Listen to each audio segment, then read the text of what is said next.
একটা নাটককে কেন্দ্র করে বয়কট স্লোগান উঠছে। তো যিনি নাটক করছে তিনি ক্ষমা চাইছে, তার মানে কি ক্ষমা চাওয়ার পর উনি যে কাজগুলা করতেছে ওইগুলা কি বৈধ? হ্যাঁ, ফেসবুকে স্ট্যাটাস দিচ্ছেন তুমি যদি ক্ষমা না চাও তোমার নাটক দেখবো না, মানে হ্যাঁ ক্ষমা চাইলে যে নাটকটা দেখবেন এটা ঠিক আছে? কি ঠিক? একজন বললেন ঠিক, মানে ঠিকটা কি? স্ট্যাটাস দিচ্ছেন, সে যদি ক্ষমা না চায় তাহলে তার নাটক দেখবো না, তো ক্ষমা তো চাইছে, তো এখন দেখবেন না? তা আপনি তো স্ট্যাটাস দিচ্ছেন কেমন? ক্ষমা না চাইলে দেখবেন না, এর মানে উনি এতটুকু ক্ষমা চাইলে তার সব কাজ হালাল। অথচ আল্লাহ কোরআনে বলেন ইন্নাল্লাযীনা ইউহিব্বুনা আন তাশিআল ফাহিশাতু ফিল্লাযীনা আমানু লাহুম আযাবুন আলীমুন ফিদ দুনিয়া ওয়াল আখিরাহ। 18 পারা হাফিজি কোরআন মাজিদ অনুযায়ী 11 নম্বর পৃষ্ঠার শুরু আয়াত। ইন্নাল্লাযীনা ইউহিব্বুনা আন তাশিআল ফাহিশা, যারা তাদেরকে ভালোবাসে, যারা এটা ভালোবাসে, আন তাশিআল ফাহিশা, যারা পছন্দ করে যে মুমিনদের মাঝে অশ্লীলতা ছড়িয়ে পড়ুক। কি বলে দেখেন, যারা পছন্দ করে, যারা এটা চায়, আন তাশিআল ফাহিশা, মুমিনদের মাঝে অশ্লীলতা ছড়িয়ে পড়ুক, এটা যারা চায়, লাহুম আযাবুন আলীমুন, তাদের জন্য যন্ত্রণাদায়ক শাস্তি। এখন আমি আপনার কাছে জানতে চাই, আপনাদের সকলের কাছে জানতে চাই, নাটক সিনেমা এগুলার মাধ্যমে অশ্লীলতা ছড়িয়ে দেওয়া হচ্ছে কিনা? তো আপনি স্ট্যাটাস দিলেন এই ব্যাপারে ক্ষমা না চাইলে তার নাটক দেখব না, এর মানে তিনি ক্ষমা চাইলে তার অন্যান্য যে অশ্লীল কর্মগুলো আছে সেগুলাকে আপনি সমর্থন দিচ্ছেন। অথচ আল্লাহ বলছেন যারা এটা পছন্দ করে যে মুমিনদের মাঝে অশ্লীলতা ছড়িয়ে পড়ুক, তাদের জন্য দুনিয়া আখেরাতে কঠিন শাস্তি।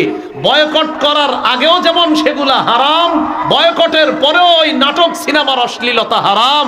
এগুলাকে যারা সমর্থন করবে তারাও হারামকে সমর্থনকারী হিসাবে গণ্য হবে। আপনি বয়কট তো বুঝে শুনে লিখতে হবে তো। মানে আপনি আমারে বললেন হুজুর আপনি খালি এই আকামটা ছাড়েন, বাকি সব আকামগুলা মাইনা নিছি আপনার, মানে কি? একজনে অপরাধ করতেছে 50টা, তা আপনি বললেন একটা ছেড়ে দেন, 49টা অপরাধ মাইনে নিতেছে।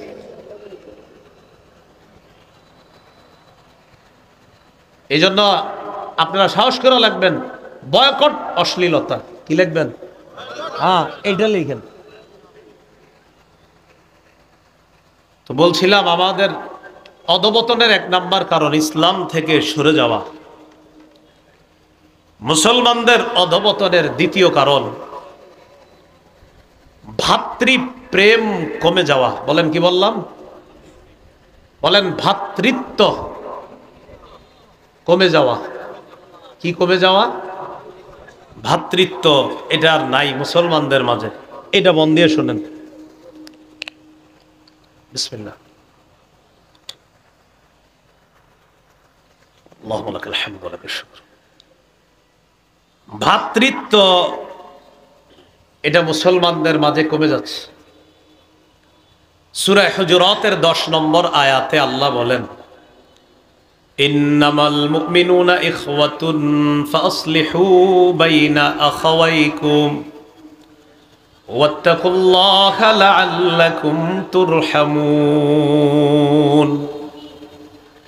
মুমিনরা পরস্পর ভাই ভাই। ফাসলিহু বাইনা আখাওয়াইকুম, তোমরা ভাইদের মাঝে আপোষে মীমাংসা করে দাও। ওয়াত্তাকুল্লাহ, তোমরা আল্লাহকে ভয় করো। লাআল্লাকুম তুরহামুন, যাতে তোমাদের প্রতি দয়া করা হয়, মায়া করা হয়। ইন্নামাল মুমিনুনা ইখওয়াহ, মুমিনরা পরস্পর ভাই ভাই। সবাই বলেন মুমিনরা পরস্পর ভাই ভাই।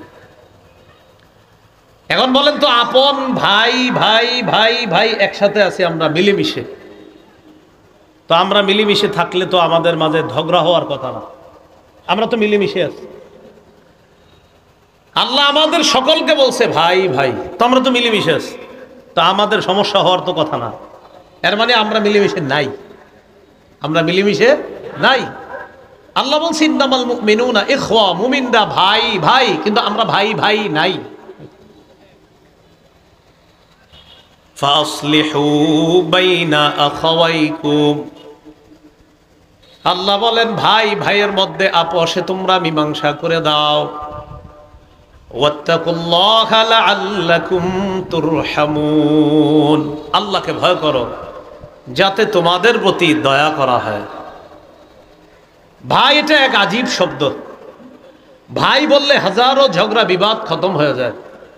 আপনার উপরে কেউ একজন রাগ করছে, ভাই রাগ করে না, ভাই বলার সাথে সাথে ওর 100 মিটারের রাগ এটা কইমা পুরো একদম 10-এ এসে যায়। ভাই বলাটা এমন এক সৌন্দর্যতা। ভাই এটা আজীব শব্দ। রাগ হয়ে আসছে আপনার দিকে কি এক কারণে, রাস্তায় সামনে আসার পরে আসসালামু আলাইকুম ভাইজান ভালো আছেন, উনি দেখবেন হাইসা আপনার মুসাফা করবে, অথচ আসছিল দেওয়ার জন্য একটা। বিদায় হজের ভাষণে রাসূল সাল্লাল্লাহু আলাইহি সাল্লাম এটাই বলে গেছে আমাদের।